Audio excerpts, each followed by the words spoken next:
akak study overseas under apa? So I study overseas sebanyak 2 kali.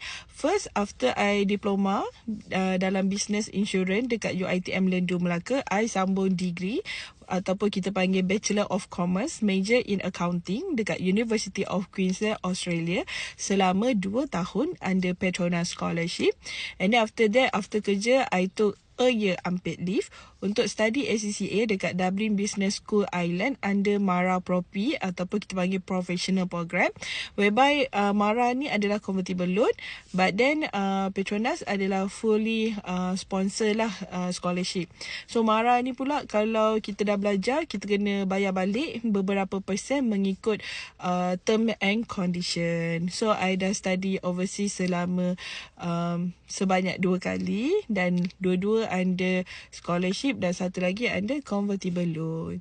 So basically banyak sangat pengalaman I belajar dekat luar negara. Satu dekat Australia, satu dekat Ireland. So berbeza negara dan berbezalah dia punya apa orang kata environment tu tadi, and then the people, the local people, and I rasa macam banyaklah pengalaman I belajar di luar negara. So apa soalan yang korang nak tuju kepada I dan apa pengalaman yang you nak I share, please comment down below supaya I boleh share more experience